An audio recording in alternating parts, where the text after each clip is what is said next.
نحمده ونستعينه ونستغفره ونؤمن به ونتوكل عليه ونعوذ بالله من شرور أنفسنا ومن سيئات أعمالنا من يهده الله فلا مضل له ومن يضلله فلا هادي له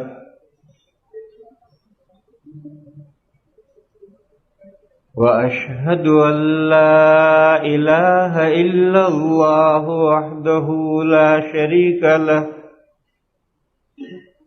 ونشهد أن سيدنا ومولانا وحبيبنا وشفيعنا محمدا عبده ورسوله أرسله إلى الناس كافة بشيرا ونذيرا وداعيا إلى الله بإذنه وسراجا منيرا صلى الله تعالى عليه وعلى آله وصحبه وبارك وسلم تسليما كثيرا كثيرا وبعد فأعوذ بالله من الشيطان الرجيم بسم الله الرحمن الرحيم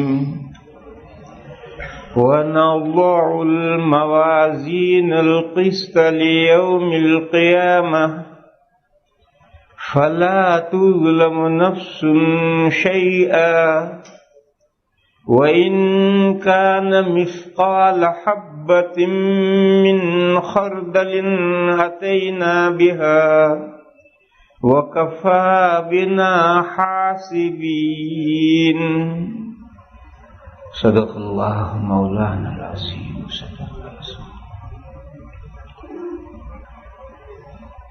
بزرگوں اور بھائیوں، ہماری یہ زندگی عمل کی زندگی ہے، عمل کی دنیا ہے. پھل پانے کی زندگی آگے آ رہی ہے.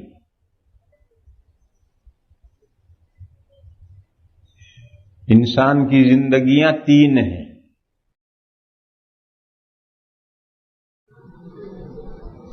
اس دنیا میں آنے سے پہلے ہماری ایک زندگی ہے، وہ پڑھنے کی زندگی ہے.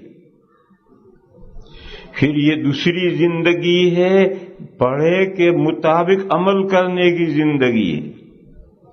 پھر ایک زندگی آگے آ رہی ہے، عمل کے مطابق پھل پانے کی زندگی. انسان کی تین زندگیاں ہیں. اس دنیا میں آنے سے پہلے جو ہماری زندگی ہے، اس کو ہم میں سے ہر کوئی جانتا ہے.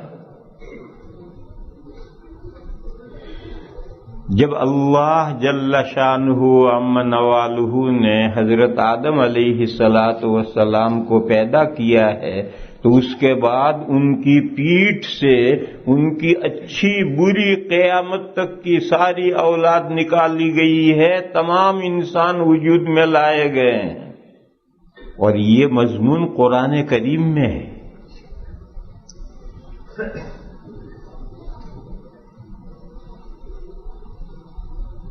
اس وقت ہمارے یہ باڈیاں، ہمارے جسم اجساد نہیں پیدا ہوئے تھے، صرف روحیں پیدا ہوئی. صرف روح کیا چیز ہے؟ جسم کے ساتھ ہمارا وجود، اس کو تو ہم سمجھتے ہیں، لیکن جسم نہ ہو اور بغیر جسم کے ہماری روح جو اصل انسان ہے، اصل انسان ہماری روح ہے. جسم کے بغیر صرف روح کیا چیز ہے؟ یہ ان 3 سوالوں میں سے ایک سوال تھا جو مکہ کے مشرکین نے مدینہ کے یہودیوں سے مشورہ کر کے نبی پاک صلی اللہ تعالی علیہ وسلم سے کیے تھے، یہ جاننے کے لیے کہ یہ سچے نبی ہیں یا ویسے ہی بناوٹ ہے۔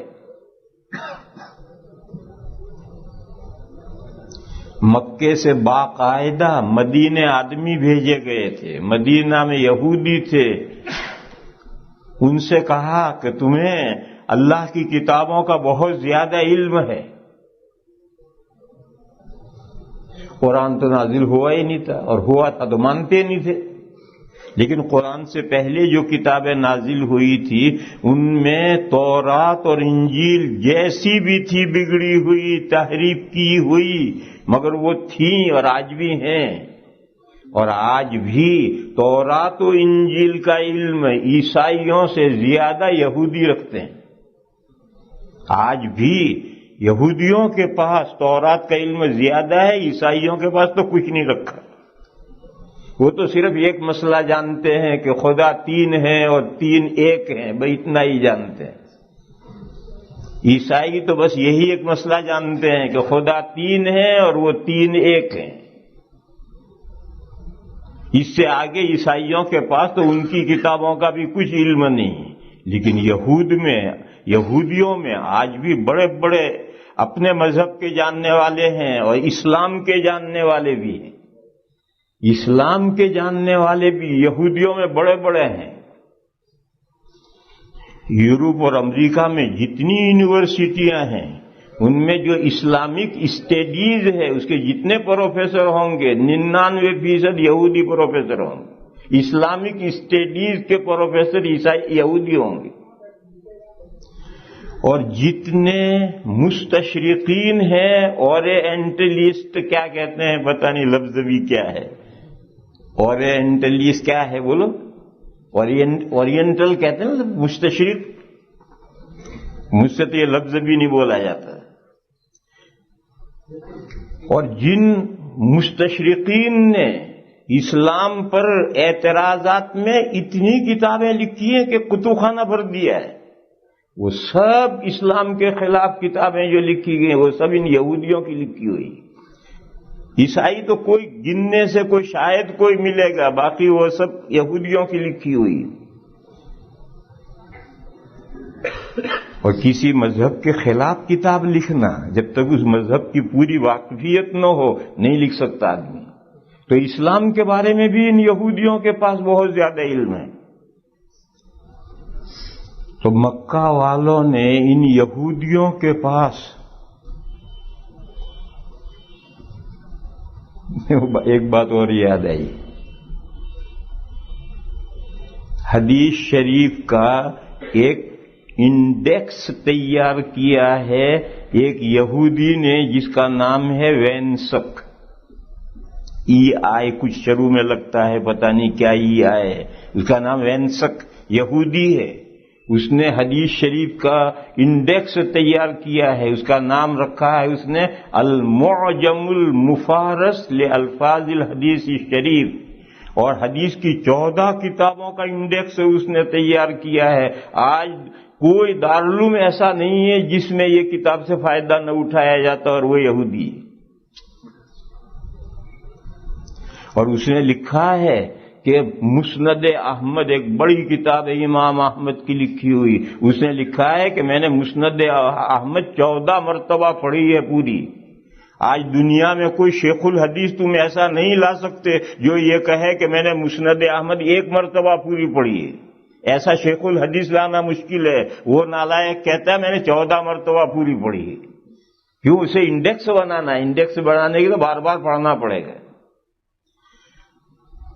تو مکہ والوں نے باقاعدہ وفد بھیجا مدینہ میں یہودیوں کے پاس کہ تم لوگ آسمانی کتابوں کے بڑے عالم ہو، ہمارے یہاں ایک نبی ظاہر ہوئے ہیں جو کہتے ہیں کہ اللہ نے مجھے نبوت دی ہے، ہم ان کو جانچنا چاہتے ہیں، تو ہمیں کچھ سوالات بتاؤ۔ تو ان یہودیوں نے 3 سوال بتائے کہ پوچھو ان سے۔ ایک تو ان سے پوچھو کہ وہ چند نوجوان جو بادشاہ سے ڈر کر جنگل میں پہاڑوں میں نکل گئے تھے اور ایک غار میں جا کر وہ سو گئے تھے اور کئی سال تک سوتے رہے تھے، پھر بیدار ہوئے تھے، اصحاب کہف غار والوں کا کیا واقعہ ہے؟ وہ کون نوجوان تھے؟ کیوں بھاگے تھے؟ کہاں چھپے تھے؟ کتنے دن سوئے تھے؟ ان کا واقعہ بتاؤ۔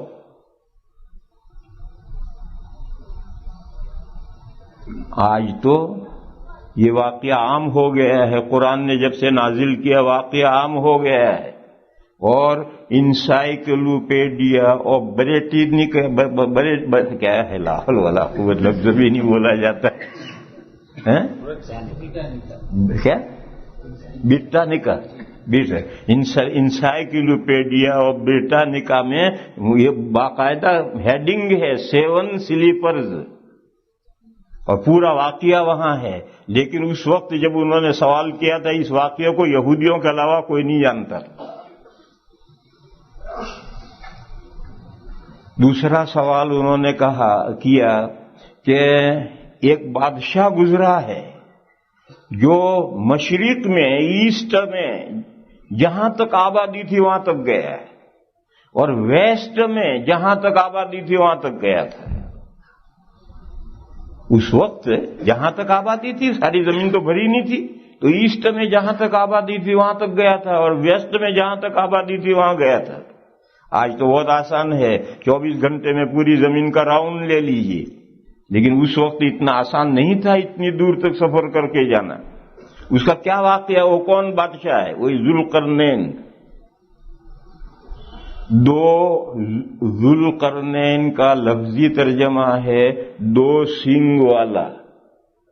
2 سینگ تو بیل اور بھینس کے ہوتے ہیں، پھر اس کو 2 سینگ والا کیوں کہتے ہیں؟ وہ 2 سینگ یہ تھا، ایسٹ میں جہاں تک آبادی تھے وہاں تک گیا تھا، ایک سینگ یہ ہے، اور ویسٹ میں جہاں تک آبادی تھی وہاں تک گیا تھا، دوسرا سینگ یہ ہے۔ یہ ذوالقرنین 2 سینگوں والا یعنی 2 کناروں والا، یہاں تک بھی آخر تک گیا، یہاں بھی آخر تک گیا۔ اس کا کیا قصہ ہے؟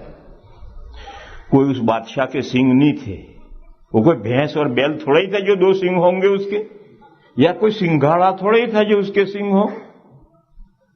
سنگھاڑا ایک پھل ہوتا ہے، اس کے بھی سینگ ہوتے ہیں، وہ کوئی سنگھاڑا تھوڑا ہی تھا، یا کوئی بیل اور بھینس تھوڑا ہی تھا۔ 2 سینگ سے مجاز مراد ہے، استعارہ مراد ہے کہ دنیا کے 2 کنارے، ایسٹ میں یہاں تک اور ویسٹ میں یہاں تک۔ اس کو کون بادشاہ گزرا ہے؟ اس کا کیا واقعہ ہے؟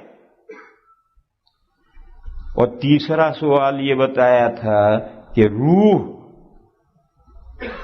کیا چیز ہے؟ جسم نہیں، جسم کے بغیر روح بتاؤ کیا ہے؟ آج تو اگر کوئی روح کو پوچھے کہ بھئی روح کیا ہے تو کہیں گے جائے یہ سب بیٹھے ہوئے یہ سب زی روح ہے، روح والے ہیں، ان کے ناک کے پاس کان لے جا کر سن، آواز آ رہی ہوگی کر کر کر کر، یہ روح ہے۔ لیکن جسم نہیں، بغیر جسم کے اسپرٹ بتاؤ روح کیا چیز ہے؟ اور ان یہودیوں نے یہ بھی کہا تھا کہ دیکھو اگر وہ سچے نبی ہیں تو ان 3 سوالوں میں سے 2 کے جواب دیں گے، 1 کے نہیں دیں گے، یہ بھی کہہ دیا تھا انہوں نے۔ چنانچہ وہ وفد واپس آیا اور اس نے یہ 3 سوال کیے گئے۔ نبی پاک صلی اللہ تعالی علیہ وسلم نے ان سے کہہ دیا کہ میں تمہیں اس کا جواب کل دوں گا۔ یہ خیال کر کے کہ وہی آ جائے گی، حضور سے سوال ہوا، سوال کے مطابق اللہ کی وحی آئے گی اور حضور جواب دیں گے۔ لیکن اللہ کا کرنا کہ 15 دن تک حضرت جبرائیل آئے نہیں۔ اب مکہ میں بڑا ہنگامہ کہ بڑے نبی بنتے تھے، اب جب سوال ہوئے تو بغلے جھانکتے ہیں، جواب نہیں بن رہا۔ حضور کو بڑا صدمہ ہوا۔ ایسے پروپیگنڈا جب ہو، کسی کے خلاف پروپیگنڈا اور جھوٹا پروپیگنڈا ہو تو آدمی کو صدمہ ہوتا ہی ہے۔ 15 دن کے بعد حضرت جبرائیل تشریف لائے اور 3 سوالوں کے جواب لائے اور یہ مسئلہ بھی لائے. وَلَا تَقُولَنَّ لِشَيْءٍ إِنِّي فَاعِلٌ ذَلِكَ غَدًا إِلَّا أَن يَشَاءَ اللَّهُ. حضور کو یہ مسئلہ بتایا کہ آپ آئندہ کبھی یہ نہ کہیں کہ یہ کام میں آئندہ کل ٹمورو میں کروں گا، یہ نہ کہیں آپ. وَلَا تَقُولَنَّ لِشَيْءٍ إِنِّي فَاعِلٌ ذَلِكَ غَدًا. ہاں انشاءاللہ بڑھا کر کہہ سکتے ہیں. الا ان یشاء اللہ، یعنی آپ یوں کہیں کہ انشاءاللہ میں کل آؤں گا، انشاءاللہ میں آپ کو کل دوں گا، انشاءاللہ میں کل فون کروں گا. اگر اللہ چاہیں یہ تو کہہ سکتے ہیں. اب اللہ کی مشیت پر معلق کر دیا اور اللہ کی مشیت کا کسی کو پتہ نہیں. اگر کوئی قسم کھائے اور قسم کے ساتھ انشاءاللہ لگا دے تو قسم نہیں ہوگی. اگر کوئی بیوی کو طلاق دے اور طلاق دینے کے ساتھ انشاءاللہ لگا دے طلاق نہیں ہوگی. کیوں؟ اللہ نے چاہا یا نہیں چاہا اس کو کیا پتا کسی کو؟ اللہ کی مشیت کا کسی کو کچھ پتا نہیں. فرمایا کہ وَلَا تَقُولَنَّ لِشَيْءٍ إِنِّي فَاعِلٌ ذَلِكَ غَدًا إِلَّا أَن يَشَاءَ اللَّهُ وَاذْكُرْ رَبَّكَ إِذَا نَسِيتَ.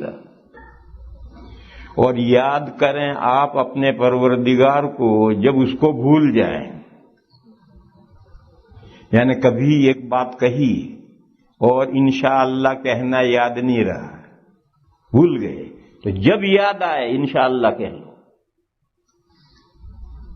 وَاذْكُرْ رَبَّكَ إِذَا نَسِيتَ، اور یاد کریں آپ اپنے پروردگار کو جب اس کو بھول جائیں.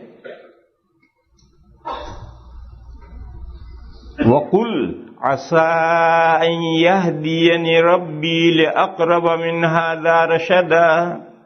اور ان کفار سے یہ کہیں کہ اللہ نے تمہارے سوال کے مجھے جواب بتلا دیے ہیں اور مجھے امید ہے کہ اللہ اس سے بھی زیادہ کام کی باتیں مجھے بتائے گا.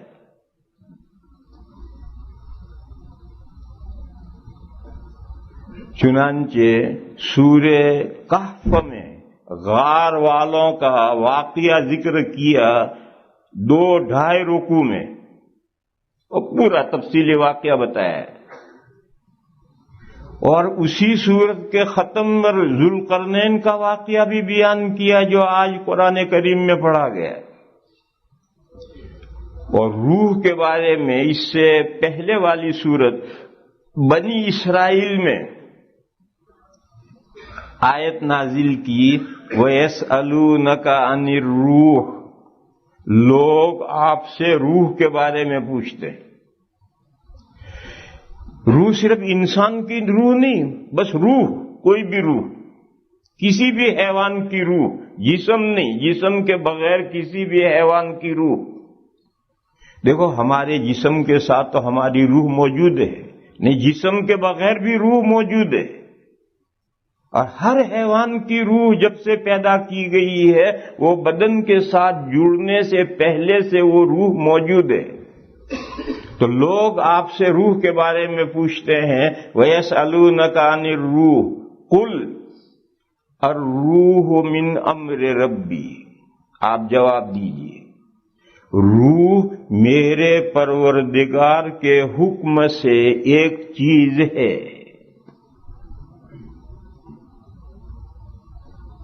اللہ کی شان یہ ہے، قرآن میں جگہ جگہ بیان کی گئی ہے. وَإِذَا قَضَىٰ أَمْرًا فَإِنَّمَا يَقُولُ لَهُ كُن فَيَكُونُ. اللہ کے قدرت کا معاملہ یہ ہے کہ جب وہ کوئی چیز طے کرتے ہیں تو اس کو کہتے ہیں وہ ہو جاتی ہے. یعنی اللہ کو ہو جا کہنا نہیں پڑتا، اللہ کا ارادہ ہی ہوتے ہی وہ چیز وجود میں آ جاتی ہے. یہ جو اللہ کے کن کہنے سے، ہو جا کہنے سے، آرڈر فرمانے سے جو چیز وجود میں آ جاتی ہے اور مستقل ایک چیز موجود ہو جاتی ہے، اس کا نام روح ہے. قُلِ الرُّوحُ مِنْ أَمْرِ رَبِّي.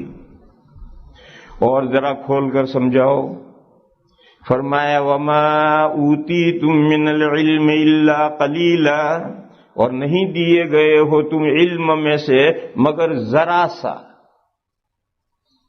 جواب دیا کہ اس سے آگے تمہیں سمجھانا ممکن نہیں، کیونکہ ہر مسئلے کو سمجھنے کے لیے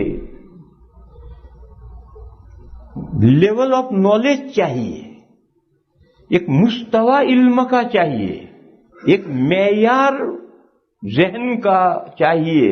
اگر وہ لیول نالج کا وہ لیول ہے تو وہ مسئلہ اسے سمجھایا جا سکتا ہے، اور اگر علم کی وہ سطح اس کے پاس نہیں ہے تو اس کو آپ نہیں سمجھا سکتے۔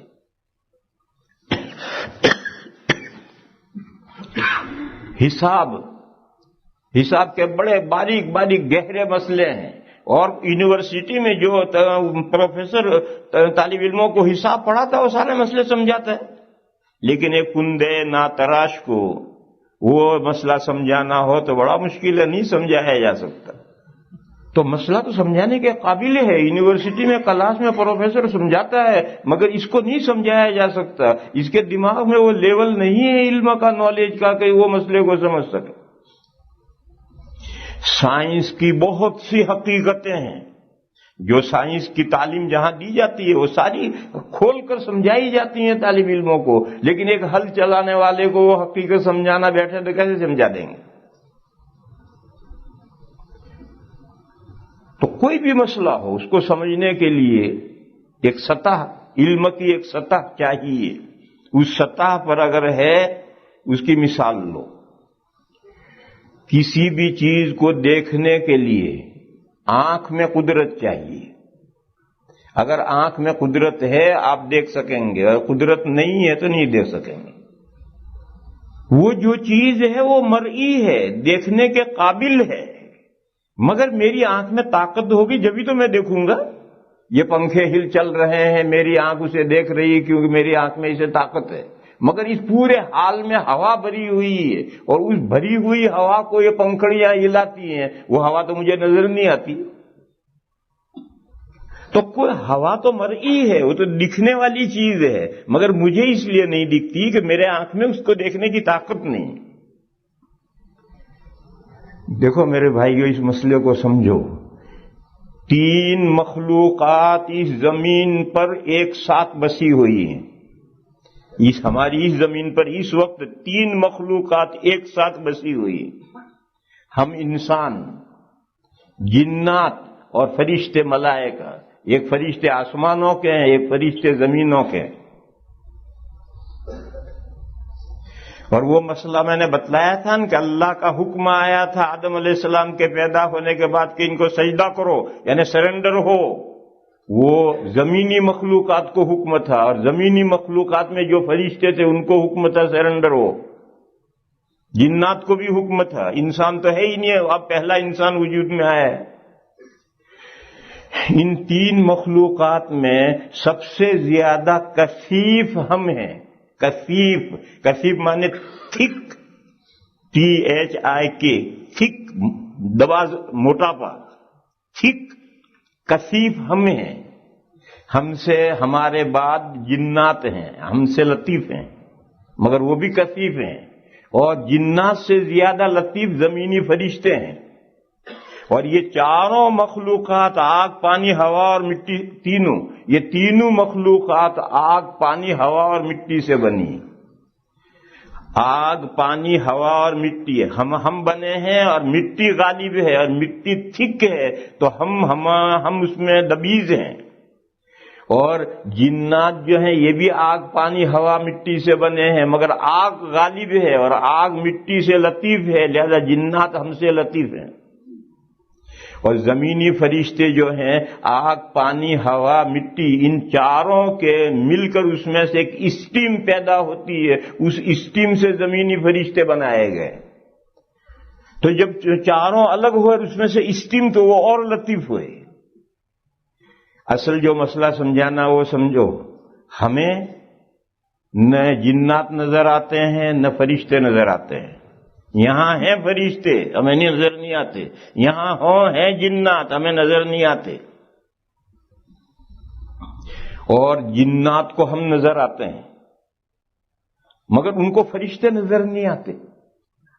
زمینی فرشتے جو ہیں وہ جنات کو نظر نہیں آتے مگر ان کو انسان نظر آتے ہیں. اور زمینی فرشتوں کو دونوں نظر آتے ہیں، جنات بھی نظر آتے ہیں اور انسان بھی نظر آتے ہیں. اور نہ ہمیں فرشتے نظر آتے ہیں نہ جنات کو نظر آتے ہیں. جیسے آپ کی گاڑیوں پر کانچ ہوتا ہے، اس پر ایک کاغذ ہوتا ہے، ایک طرف سے نظر آتا ہے دوسری طرف سے نظر نہیں آتا. اندر بیٹھو باہر نظر آتا ہے، باہر سے اندر نظر نہیں آتا ہے. لیکن رات میں اندر آپ بتی جلا لیں تو باہر سے اندر نظر آتا ہے، اندر سے باہر نظر نہیں آتا ہے. اسی طریقے پر سمجھو کہ ہم ہی نظر آتے ہیں، یا ہمارے جیسی جو کثیف چیزیں وہ نظر آتی ہیں، پنکھا نظر آتا ہے، چھت نظر آتی ہے. لیکن جو ہم سے لطیف ہیں، اس پورے حال میں جو ہوا بھری ہوئی ہے وہ ہم سے لطیف ہے، وہ ہمیں نظر نہیں آتی. آگ ہمیں چولہے میں جلتی ہوئی آگ نظر آتی ہے، اور یہ بجلی کا تار جا رہا ہے، اس کے اندر آگ ہے، ہمیں نظر نہیں آتی. یہ بجلی کے جو تار جا رہے ہیں سڑک پر، ان پہ بھی تو آگ جا رہی ہے، اور وہی تو آگے جا کر بجلی بنتی ہے، وہ نظر ہمیں نہیں آتی. اور چولہے میں جلتی ہوئی آگ نظر آتی ہے، کیوں؟ چولہے کی آگ کثیف ہے اور اس تار میں جو آگ جا رہی ہے وہ لطیف ہے.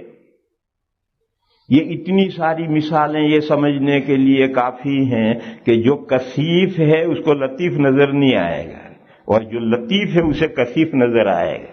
تو فرشتوں کو جنات بھی نظر آتے ہیں، انسان بھی نظر آتے ہیں. جنات کو فرشتے نظر نہیں آتے، انسان نظر آتے ہیں، اور انسان کو انسانی نظر آتے ہیں، جنات اور فرشتے نظر نہیں آتے. یہ عام حالات میں کبھی کبھی جن بھی نظر آتا ہے، کبھی کبھی جن بھی نظر آتا ہے، اور کبھی کبھی فرشتے بھی نظر آتے ہیں. انبیاء کرام علیہم الصلاۃ والسلام کے پاس تو فرشتے آتے ہیں، اور زمین کے فرشتے نہیں، آسمان کے فرشتے آتے ہیں اور انبیاء کو نظر آتے ہیں. آسمان کے جو فرشتے ہیں وہ تو نور سے بنے ہیں. یہ جو زمین کے فرشتے ہیں وہ عناصر 4 آگ پانی ہوا مٹی مل کر اس میں سے جب اسٹیم پیدا ہوتی ہے اس اسٹیم سے بنے ہیں. اور آسمان کے فرشتے وہ تو نور سے بنے ہیں، وہ تو اور لطیف ہیں، لیکن وہ کبھی انسانوں کو نظر آتے ہیں، جنات بھی کبھی نظر آتے ہیں، لیکن عام حالات کی بات میں کہہ رہا ہوں. تو روح ایک لطیف چیز ہے، جب وہ جسم کے ساتھ ملتی ہے تو اب کثیف ہو گئی. اب آپ کو بکری بھی نظر آئے گی، گھوڑا بھی نظر آئے گا، چوہا بھی نظر آئے گا، انسان بھی نظر آئے گا، سب نظر آنے لگیں گے. لیکن جب وہ روح جسم کے سے الگ ہے تو کیسے نظر آئے گی؟ وہ تو لطیف چیز ہے. لیکن روح کو ہم نظر آئیں گے. ہم کثیف ہیں تو روح کو ہم نظر آئیں گے مگر ہمیں روح نظر نہیں آئے گی. تو میں عرض کر رہا تھا کہ دیکھنے کے لیے آنکھ میں طاقت چاہیے. سامنے والی چیز چاہے اس میں ویزیبلٹی ہو، مرئی ہو، مگر آنکھ میں طاقت نہیں ہے تو ہم نہیں دیکھ سکتے. حضرت موسیٰ علیہ السلام نے طور پر اللہ تعالی سے جب ملاقات ہوئی، اللہ تعالیٰ کی بارگاہ میں حاضر ہوئے، اللہ تعالیٰ سے ہم کلامی ہوئی، اللہ کا کلام سنا تو اتنا اشتیاق بڑھا کہ وہ درخواست کر بیٹھے، رب ارنی انظر الیک، پروردگار ایک جلوہ دکھا دیجیے. تو اللہ کی طرف سے جواب آیا، لن ترانی، تم ہرگز مجھے نہیں دیکھ سکتے. یہ نہیں کہا کہ میں نہیں دکھ سکتا ہوں، میں اللہ تو مرئی ہیں، اللہ دکھ سکتے ہیں. اور قیامت کے بعد جنت میں جنتیوں کو اللہ کا دیدار نصیب ہوگا، اور ہفتے میں 1 مرتبہ نصیب ہوگا. یہ ہفتہ دنیا کا ہے پر ویک. آخرت میں تو سورج رات دن ہے ہی نہیں، مگر دنیا میں 1 ہفتہ جتنی دیر میں گزرتا ہے اتنے وقفے کے ساتھ جنت میں جنتیوں کو اللہ کا دیدار نصیب ہوگا، زیارت ہوگی. معلوم اللہ تو دیکھ سکتے ہیں مگر اس دنیا میں ہماری آنکھوں میں اللہ کو دیکھنے کی طاقت نہیں ہے. اللہ تو بہت دور کی بات ہے، ہم تو ہوا نہیں دیکھ سکتے، ہم تو جنات نہیں دیکھ سکتے، ہم تو زمین کے فرشتے نہیں دیکھ سکتے، ہم تو آسمان کے فرشتے نہیں دیکھ سکتے، اللہ تو وراء الورا ہیں، ان کو کیا دیکھ لیں گے ہم؟ تو جواب یہ آیا لن ترانی، تمہارے اندر مجھے دیکھنے کی سکت نہیں ہے، تمہارے اندر طاقت نہیں ہے۔ تو جیسے کسی بھی چیز کو دیکھنے کے لیے آنکھ میں طاقت چاہیے، میرے بھائیوں اسی طرح کسی بھی مسئلے کو سمجھنے کے لیے لیول آف نالج چاہیے۔ اگر وہ علم کی سطح حاصل ہے تو وہ مسئلہ سمجھ سکتے ورنہ نہیں سمجھ سکتے۔ تو قرآن نے بس اتنا مجمل جواب دیا، قل یسألونک عن الروح قل الروح من امر ربی، آپ کہہ دیجئے کہ میرے پروردگار کے حکم سے ایک چیز وجود میں آئی ہے، اس کا نام روح ہے۔ وما اوتیتم من العلم الا قلیلا، اور نہیں دیے گئے ہو تم علم سے مگر تھوڑا سا۔ تمہارے پاس کتنا علم ہے؟ ذرا سا تو علم ہے۔ تم کہو کہ ہمیں تفصیل سے سمجھاؤ، اس سے آگے تمہیں کیا تفصیل سے سمجھائیں؟ اس مسئلے کو سمجھنے کی تمہارے پاس میں علمی سطح ہی دماغ میں نہیں ہے جو تم سمجھ سکو۔ یہ وہ تین باتیں کہ دو کے جواب تفصیلی دیں گے، ایک کا جواب نہیں دیں گے، وہ یہ بات آئی کہ اس کا جواب نہیں دیا گیا۔ تو میرے بھائیوں میں اصل مضمون تو یہ سمجھا رہا تھا کہ ہمارے تین وجود ہیں، وجود تو ایک ہی ہے، ہم تین جہانوں میں ہیں، ہمارا وجود تین جہانوں میں سے ہے۔ ایک جب آدم علیہ السلام کو پیدا کرنے کے بعد میں تمام انسانوں کی روحیں پیدا کی گئی، ایک وہ ہمارا ہے اور اس کا نام ہے عہد الست۔ جب الست بربکم کا سوال کیا گیا تھا وہ ورلڈ، اور یہ دنیا جس میں ہم اس وقت ہیں، اور ایک دنیا آگے آ رہی ہے۔ پچھلی دنیا پڑھنے کے لیے تھی، پچھلی زندگی پڑھنے کے لیے تھی۔ اللہ نے تمام انسانوں کو پیدا کر کے ان کو اپنا دیدار کروایا تھا، تجلی فرمائی تھی، اور اپنے آپ کو دکھا کر اپنی پہچان کروائی تھی۔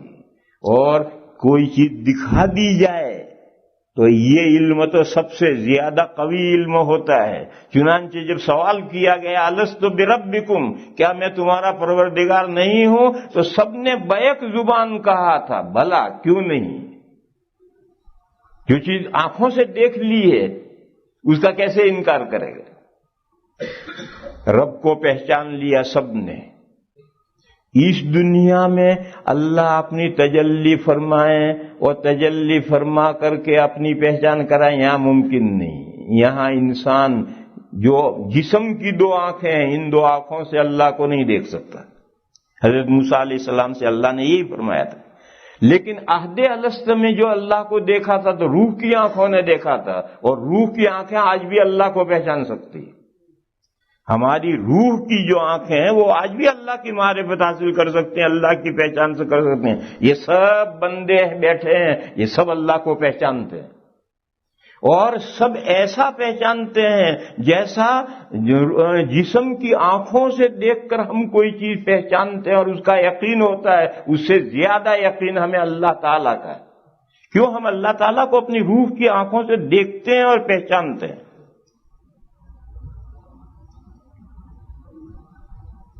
پھر اس دنیا میں آئے، اس دنیا میں آنے کے بعد میں اب وہ پروردگار اور پالنہار جس کو پہچان کر کے آئے ہیں اور جس کی ربوبیت کا اقرار کر کے آئے ہیں، اس کی مرضی کے مطابق زندگی گزارنی۔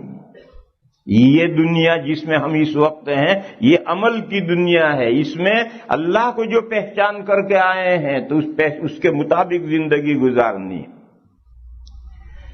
بیٹا باپ کو پہچانتا ہی نہیں، کوئی بات نہیں، لیکن ایک بیٹا ہے جانتا ہے کہ میرے ابا ہیں، اور وہ اطاعت شعار فرمان بردار بیٹا ہے۔ تو جب اس نے باپ کو باپ جان لیا تو اب ہمیشہ باپ کی مرضی کے مطابق زندگی گزارے گا، ایسے کام کرے گا، ایسے برتاؤ کرے گا کہ باپ خوش رہے، ایسے حرکتیں نہیں کرے گا کہ باپ ناراض ہو جائے۔ تو جب ہم اللہ کو پہچان چکے اور پہچان کر اس دنیا میں آئے ہیں تو اس دنیا میں ہمیں وہ کام کرنے ہیں کہ مولا خوش رہے، راضی رہے. کوئی ایسی حرکت ہمیں نہیں کرنی ہے جس سے اللہ تعالیٰ ناراض ہو جائے. وہ کیا ہے؟ کن کاموں سے اللہ راضی ہوتے ہیں، کن کاموں سے اللہ ناراض ہوتے ہیں، یہ سب باتیں اللہ نے اپنے نبیوں کے ذریعے، وحی کے ذریعے، کتابوں کے ذریعے انسانوں کو بتا دی ہیں. کوئی چیز چھپا کے نہیں رکھی. پھر ایک وقت آئے گا کہ اس دنیا کی ہماری زندگی ختم، پھر اگلی زندگی آ رہی ہے. وہ زندگی بہت لمبی ہے اور بہت طاقتور زندگی ہے. اس وقت ہماری جو باڈی ہے وہ باڈی اگلی زندگی میں کام نہیں آ سکتی، تو اس باڈی کو ختم کر دیا جائے گا، تحلیل کر دیا جائے گا، زمین میں دے دیا. آج ہی آیت پڑھی ہے، اللہ کا ارشاد ہے منہا خلقناکم، زمین سے ہم نے تمہیں پیدا کیا ہے، وفیہا نعیدکم، اور اسی زمین میں ہم تمہیں واپس کر رہے ہیں، ومنہا نخرجکم تارۃ اخری، اور پھر ایک مرتبہ اور تمہیں مٹی میں سے ہم نکالیں گے. جیسا پہلی مرتبہ تمہیں مٹی سے پیدا کیا ہے، دوسری مرتبہ اسی مٹی سے نکالیں گے. لیکن پہلی مرتبہ مٹی سے پیدا کرنے کی شکلیں اور ہیں، دوسری مرتبہ کی شکلیں اور ہیں. پہلی مرتبہ کی شکل یہ ہے کہ زمین میں سے کھانے پینے کی چیزیں پیدا ہوتی ہیں، اسے انسان کھاتا ہے، اس غذاؤں سے خون بنتا ہے، خون سے پھر مادہ بنتا ہے، پھر دو مادے رحم مادر میں پہنچتے ہیں، اکٹھا ہوتے ہیں، اور اس سے انسان کی باڈی بنتی ہے، اور باڈی بن کر کے ایک وقت رہ کر دنیا میں آتا ہے. قیامت کے دن جب دوبارہ جسم بنے گا تو اس طرح نہیں بنے گا. قرآن کریم نے جگہ جگہ بتایا ہے کہ دوبارہ جسم بنے گا تو ایسے بنے گا جیسے اجڑی زمین ہوتی ہے، اللہ بارش برساتے ہیں اور آنن فانن گھاس اگاتی ہے اور سارا جنگل بھر جاتا ہے گھاس سے اور درختوں سے. اس طریقے سے باڈیاں بنیں گی. بھئی اتنا ہی ہم سمجھ سکتے ہیں، اس سے زیادہ تفصیل جب ہم پیدا ہوں گے تب سمجھ میں آئے گا، اس سے زیادہ تفصیل ابھی نہیں سمجھ سکتے. یہ جسم حدیث شریف میں ہے کہ ہر جسم 33 ہاتھ ہوگا، 33، اور جب اتنا لمبا ہوگا تو موٹا بھی اتنا ہوگا. یہ تھوڑا ہی ہے کہ جیسے اس وقت جتنے ہم موٹے ہوں ایسے ہوں گے تو دھاگا بن جائیں گے ہم. تو اس 33 ہاتھ کے اعتبار سے موٹے بھی ہوں گے. پھر اس کے بعد میں تیسری زندگی شروع ہوگی. یہ ریزلٹ کی زندگی ہے. پڑھ کر فیلڈ میں آئے، عمل کیا، عمل کرنے کے بعد اب جزا و سزا. اگر کام کیا ہے تو تنخواہ لو،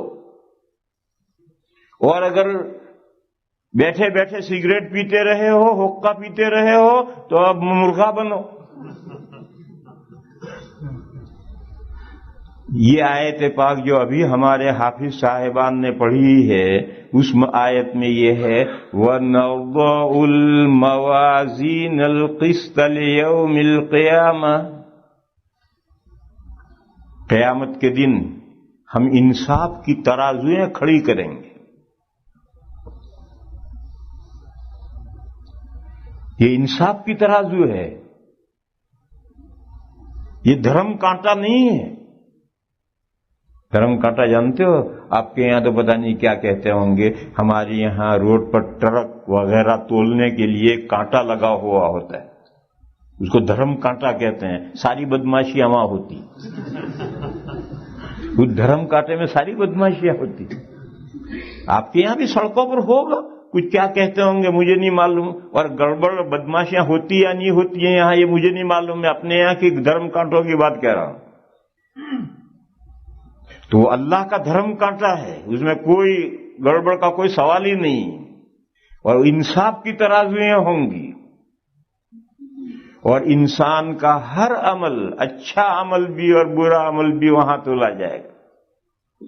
فرمایا وَنَضَعُ الْمَوَازِينَ الْقِسْطَ لِيَوْمِ الْقِيَامَةِ، اور قیامت کے دن ہم انصاف کی ترازویں رکھیں گے، فَلَا تُظْلَمُ نَفْسٌ شَيْئًا، پس کسی شخص پر ذرا بھی ظلم نہیں ہوگا۔ یہاں ایک مسئلہ سمجھو، گناہ معاف کر دینا یہ ظلم نہیں ہے، یہ تو کرم ہے، احسان ہے۔ ظلم کیا ہے؟ نہ کردہ گناہ کی سزا دینا، گناہ کیا نہیں اور مرغا بنا دیا۔ ارے میں نے تو گناہ نہیں کیا، کیوں مرغا بنا رہے مجھے؟ دیکھو قیامت کے دن اللہ بے شمار بندوں کے گناہ معاف کر دیں گے، یہ ظلم نہیں ہے، یہ فضل ہے، کرم ہے، احسان ہے۔ اللہ پاک کا ارشاد ہے ان اللہ لا یغفر ان یشرک بہ ویغفر ما دون ذلک لمن یشاء، اللہ تعالی ایک گناہ تو ہرگز معاف نہیں کریں گے، وہ گناہ یہ ہے کہ اللہ کے ساتھ شریک ٹھہرایا جائے۔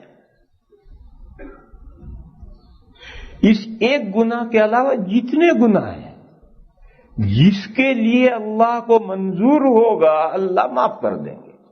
وَيَغْفِرُ مَا دُونَ ذَلِكَ لِمَن يَشَاءُ، ہر گنہگار کے گناہ معاف نہیں ہو جائیں گے۔ اللہ کو جس بندے کے لیے منظور ہوگا اس کے گناہ معاف کر دیے جائیں گے۔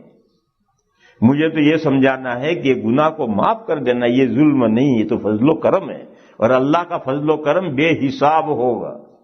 ان رحمتی وسعت کل شیء، اللہ کی رحمت ہر چیز پر عام ہے، وسیع ہے، پھیلی ہوئی۔ مگر بعض بندے پاگل ہیں، وہ کہتے ہیں ہم گناہ نہیں کریں گے تو اللہ کس کو بخشیں گے؟ پاگل ہیں نہیں ہیں، ایسا کہنے والے ہیں، مسلمانوں میں ہیں کہ ہم گناہ نہیں کریں گے تو اللہ کس کو بخشیں گے؟ اللہ غفور و رحیم ہے تو ان کی صفت غفور ہم گناہ کریں گے جبھی تو ظاہر ہوگی۔ یہ پاگل بندے ہیں۔ کیوں پاگل ہیں؟ دیکھو جب وبا چلتی ہے کوئی، مثلا فلو آیا سائبیریا سے آتا ہے، یہاں فلو نہیں ہوتا، جب بھی فلو آئے گا سائبیریا سے آیا۔ اللہ، تمہارا ملک تو پوتر ہے، وہاں کوئی فلو نہیں ہے، جو فلو آیا سائبیریا سے آیا۔ تو کیا سارے ہی انسان فلو زدہ ہو جاتے؟ نہیں، کچھ لوگوں کو نزلہ بخار ہو جاتا ہے، بہت سو کو کچھ نہیں ہوتا۔ کیوں؟ یہ جو بہت سو کو کچھ نہیں ہوا ان کے حق میں فلو نہیں آیا؟ نہیں، ان کے حق میں بھی آیا۔ پھر ان کو نزلہ زکام بخار کیوں نہیں ہوا؟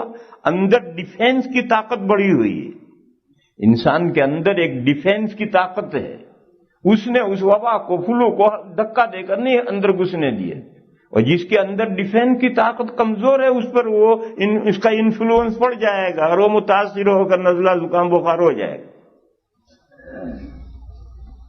یہ قدرت کا نظام ہے کہ باہر سے چیزیں اثر انداز ہوتی ہیں تو اندر سے دفع کرنے والی قوت بھی اللہ نے اندر رکھی ہے۔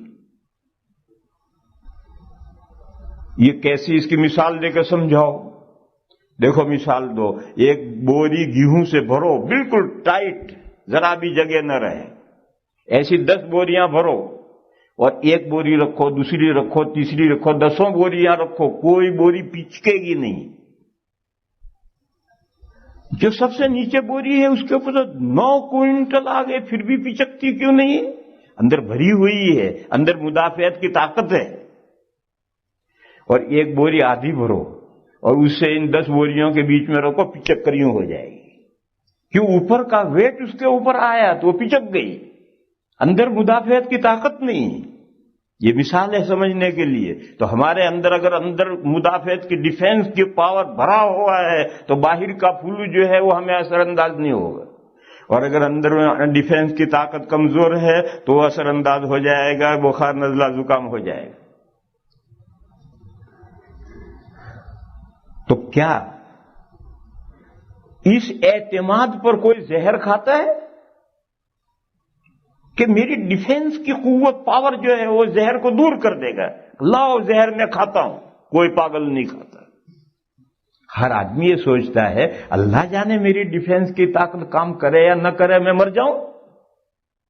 تو جب تم ڈیفینس کی پاور پر بھروسہ کر کے زہر پوائزن نہیں کھاتے ہو، تو اس اللہ کی رحمت پر بھروسہ کر کے تم کیوں گناہ کرتے ہو کہ اللہ معاف کر دیں گے؟ تمہیں معلوم ہے معافی تمہارے حصے میں آئے گی؟ تمہارے پاس کوئی گارنٹی پتر لکھا ہوا ہے تمہارے پاس؟ کسی بندے کے پاس نہیں۔ اللہ جس کے لیے چاہیں گے معاف کریں گے، وہ جس کے لیے چاہیں گے اس میں تمہارا نمبر آئے گا، اس کا کوئی گارنٹی پتر ہے تمہارے پاس؟ نہیں ہے کسی کے پاس۔ پھر کس برتے پر برتا طاقت کس برتے پر گناہ کر رہا ہے کہ ہم گناہ نہیں کریں گے، اللہ کس کو بخشیں گے؟ اللہ کے بے شمار بندے ہیں، جس کو بخشنا ہے بخش دیں گے، تیرا نمبر ان میں آئے گا یا نہیں آئے گا تجھے کیا پتا ہے؟ تو ایک گناہ تو اللہ معاف نہیں کریں گے، باقی جو گناہ جس بندے کے لیے چاہیں گے وہ معاف کر دیں گے۔ پھر ظلم کیا ہے؟ ظلم دو چیزوں کا نام ہے، ایک نیکی کی اس کا اجر نہیں دیا، یہ ظلم ہے۔ جب بیچارے نے 8 گھنٹے کام کیا تو اس کا ویجز کیوں نہیں دیتے؟ کیوں اس کی تنخواہ مار لی؟ یہ ظلم ہے۔ اللہ کی بارگاہ میں یہ ظلم نہیں ہے کہ کوئی نے کسی نے نیک کام کیا اور اللہ اس کا اجر نہ عطا فرمائے، یہ نہیں ہو سکتا ہے۔ ان اللہ لا یضیع اجر المحسنین، نیکوکاروں کا اجر اللہ تعالیٰ ضائع نہیں کرتے۔ دوسرا ظلم کس چیز کا نام ہے؟ نہ کردہ گناہ کی سزا دی جائے، گناہ کیا نہیں اور سزا مل گئی، یہ دو ظلم ہیں، یہ اللہ کی بارگاہ میں نہیں ہے۔ تو انصاف کی ترازویں رکھی جائیں گی، پورے انصاف کے ساتھ اعمال تلیں گے، جس نے جو اجر کیا ہے اس کا پورا ثواب ملے گا۔ اور سنو میرے بھائیو، اجر کیا تھا، نیک کام کیا تھا، دگنا تگنا 10 گنا بدلہ دے دیا، یہ بھی ظلم نہیں، یہ بھی کرم ہے اور احسان ہے۔ یہ کرم اور احسان اللہ کے بے حساب آخرت میں ہوں گے۔ عمل سے زیادہ ثواب دینا یا گناہ کو معاف کرنا، یہ دو باتیں ظلم میں نہیں ہیں۔ گناہ معاف کر دینا یہ ظلم نہیں ہے، اور نیک عمل کا ثواب عمل سے زیادہ دینا یہ بھی ظلم نہیں ہے۔ ظلم دو باتوں کا نام ہے، کیے ہوئے نیک عمل کا ثواب نہ دیا جائے یا نہ کیے ہوئے گناہ کی سزا دے دی جائے، یہ دو ظلم ہیں۔ یہ دو ظلم اللہ کی بارگاہ میں نہیں ہوں گے، اور فضل و انعام اور کرم اللہ کا بے حساب دریا بہیں گے۔ تو فرمایا کہ وَنَضَعُ الْمَوَازِينَ الْقِسْطَ لِيَوْمِ الْقِيَامَةِ فَلَا تُظْلَمُ نَفْسٌ شَيْئًا وَإِنْ كَانَ مِثْقَالَ حَبَّةٍ مِّنْ خَرْدَلٍ أَتَيْنَا بِهَا، اگر کسی کا اچھا عمل یا برا عمل رائے کے دانے کے برابر، رائے جو اچار میں ڈالتے ہیں، رائے کے دانے کے برابر اگر اچھا عمل یا برا عمل ہے، اللہ تعالیٰ فرماتے ہیں اس عمل کو ہم لا کر حاضر کریں گے ترازو میں۔ وَإِنْ كَانَ مِثْقَالَ حَبَّةٍ مِّنْ خَرْدَلٍ أَتَيْنَا بِهَا۔ قرآن پاک میں دوسری جگہ پر ہے فَمَن يَعْمَلْ مِثْقَالَ ذَرَّةٍ خَيْرًا يَرَهُ، جس نے بھی ذرہ بھر، ذرہ کیا چیز ہے؟ ذرہ روشن دان سے دھوپ آ رہی ہو یہاں، اور آپ قالین کے اوپر ہاتھ ماریں تو تھوڑی دیر کے بعد دھوپ کے اندر سے چھوٹے چھوٹے ذرے گزرتے ہوئے نظر آئیں گے، آنکھ سے نظر نہیں آ رہے، وہ دھوپ میں سے پاس ہوتے ہیں تب نظر آتے ہیں، یہ ذرے ہیں۔ اتنے غیر مرئی، عام طور پر وہ اس کا وجود نظر بھی نہ آئے، خوردبین سے نظر آئے یا دھوپ میں سے پاس ہو تب نظر آئے، اتنا ذرا سا بھی عمل کسی نے اچھا یا اچھا عمل کیا ہے تو وہ اس کو دیکھ لے گا۔ وَمَن يَعْمَلْ مِثْقَالَ ذَرَّةٍ خَيْرًا يَرَهُ وَمَن يَعْمَلْ مِثْقَالَ ذَرَّةٍ شَرًّا يَرَهُ، اگر ذرے کے برابر برا عمل کیا ہے تو وہ بھی قیامت کے دن سامنے آنے والا ہے۔ ان آیتوں کا سبق کیا ہے؟ ان آیتوں کا سبق یہ ہے کہ ہر نیکی کا کام کرو، چھوٹے سے چھوٹا نیکی کا کام ہے کرو۔ راستے میں چل رہے ہو، کوئی چیز ایسی پڑی ہوئی ہے جو کسی گزرنے والے کو تکلیف پہنچائے گی، بلٹ پڑا ہے، کانچ پڑا ہے، کیلے کا چھلکا پڑا ہے، کانٹا پڑا ہے، اسے ہٹا کر دور کرو۔ حدیث شریف میں ہے کہ ایک راستے میں کانٹے دار ٹہنی تھی، کسی نے کاٹ کے ڈالی ہوگی یا کاٹ کر ڈالی نہیں ہوگی، وہ درخت ہی ایسا ہوگا کہ وہ کانٹے دار ٹہنی درخت راستے میں آ گئی، تو ایک بندے نے وہ کانٹے دار ٹہنی وہاں سے دور کر دی۔ کاٹ کے ڈالی تھی تو اٹھا کر کے ایک طرف ڈالی، یا درخت کا شاخ ہی ادھر آئی ہے تو اس نے وہ شاخ کاٹ کر کے وہ کانٹے دار ٹہنی دور کر دی۔ تو حدیث شریف میں ہے اللہ تعالی نے اس کو جزائے خیر دی اور اتنے عمل پر اس کی بخشش کر دی۔ لہذا میرے بھائیوں، کسی چھوٹے سے چھوٹے نیک کام کو ایسا مت سمجھو کہ یہ چھوٹا کام ہے، پتہ نہیں کل آڑے وقت میں کون سا کام آ جائے اور اس سے بخشش ہو جائے۔ اور میرے بھائیوں، برائی، ہر برائی سے بچو، چاہے وہ چھوٹی سے چھوٹی ہو۔ دیکھو، کسی گھاس کے ڈھیر کو پھونکنے کے لیے ایک چنگاری کافی ہے۔ ایک چنگاری گھاس کے ڈھیر میں ڈال دو، سارے گھاس کو پھونک دے گی۔ تو چنگاری کو ہمیشہ چنگاری سمجھو، ارے چھوٹی سی ہے، چھوڑو، پڑے رہنے دو، نہیں وہ تو پورے گھر کو جلا دے گی۔ تو برائی کو برائی سمجھو، چھوٹی سے چھوٹی برائی کو برائی سمجھو، ہر برائی سے بچو، معلوم نہیں کل کون سی برائی ان سے ناس پیٹ جائے۔ حدیث شریف میں ہے کہ ایک عورت نے ایک بلی کو پریشان کرتی ہوگی، روز آ کر دودھ پی جاتی ہوگی، تو اس نے اس بلی کو باندھ دیا۔ وہ بلی بیچاری بھوکی پیاسی بندھی ہوئی مر گئی۔ اللہ نے صرف اس گناہ کی وجہ سے اس عورت کو جہنم میں ڈال دیا۔ حضور نے فرمایا کہ نہ تو اس نے بلی کو چھوڑا کہ وہ زمین کے کیڑے مکوڑے کھاتی، اور نہ اس نے کھلایا، وہ بیچاری بندھی بندھی بھوکی مر گئی، تو اللہ تعالیٰ نے اس کی سزا میں اس عورت کو جہنم میں بھیج دیا۔ تو چھوٹے سے چھوٹا گناہ جہنم میں لے جا سکتا ہے، اور چھوٹی سے چھوٹی نیکی اللہ کے یہاں لے جا سکتی ہے۔ تو فرمایا وَإِن كَانَ مِثْقَالَ حَبَّةٍ مِّنْ خَرْدَلٍ أَتَيْنَا بِهَا، اگر رائے کے دانے برابر بھی عمل ہوگا، اچھا یا برا، ہم لائیں گے۔ اتنا باریک عمل کون لا سکے گا؟ وَكَفَىٰ بِنَا حَاسِبِينَ، اللہ فرماتے ہیں جانتے ہو کون حساب آڈٹ کر رہا ہے؟ ہم کر رہے ہیں۔ یہ ذرے تو اللہ کے پیدا کیے ہوئے ہیں، ہر ذرہ اللہ کا پیدا کیا ہوا ہے، پھر اس ذرے کو میزان عمل میں ترازو میں لے آنا اللہ کے لیے کیا مشکل ہے؟ ماء و شما کے لیے تو مشکل ہے۔ اس ذرے پر ہم اس کو کیپچر نہیں کر سکتے ہیں، پکڑ نہیں سکتے ہیں، لیکن جس نے اس ذرے کو پیدا کیا ہے اس کے لیے اس کو پکڑ کر کے میزان عمل میں لانا کیا مشکل ہے؟ یہ آیت کریمہ آج پڑھی گئی ہے کیا اگلی جو زندگی ہے تو عمل کی زندگی ہے۔ یہاں اگر کسی گناہ کی تھوڑی بہت سزا ملتی ہے تو وہ پوری سزا نہیں، اور اگر مومن کو کافر کو اگر کسی گناہ کی تھوڑی بہت سزا ملتی ہے وہ پوری سزا نہیں ہے، لیکن مومن کو بعض گناہوں کی سزائیں اسی دنیا میں سزائیں دے کر قصہ نمٹا دیا جاتا ہے، لیکن کافر کا قصہ نہیں نمٹتا۔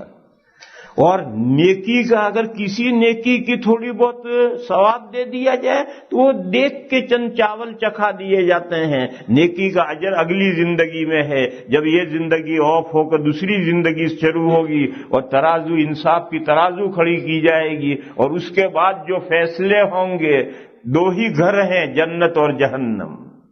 اچھے کام ایمان والے اور عمل صالح کرنے والے جنت میں جائیں گے، برائی کرنے والے، کفر و شرک میں مبتلا اور گناہوں میں مبتلا، جن کے گناہ معاف نہیں ہوئے یا ان کا معاملہ ابھی نہیں نمٹا، وہ اس کے لیے جہنم میں ڈالے جائیں گے۔ یہ سب اگلی زندگی ہے، اور پھر وہ زندگی ہمیشہ کی زندگی ہے۔ جنت کی زندگی بھی ہمیشہ کی ہے، جہنم کی زندگی بھی ہمیشہ کی ہے۔ یہاں ایک سوال ہے کہ یہ ہمیشہ کی جزا اور سزا کیوں ہے؟ کون سا عمل؟ عمل دو ہیں، ایک شرک ہے اور ایک اس کے ساتھ گناہ ہے، ایک ایمان ہے اور ایک اس کے ساتھ اعمال صالحہ ہیں۔ نماز پڑھنے ہم کھڑے ہوئے، 5 منٹ کے بعد سلام پھیر دیا، نماز پوری ہو گئی۔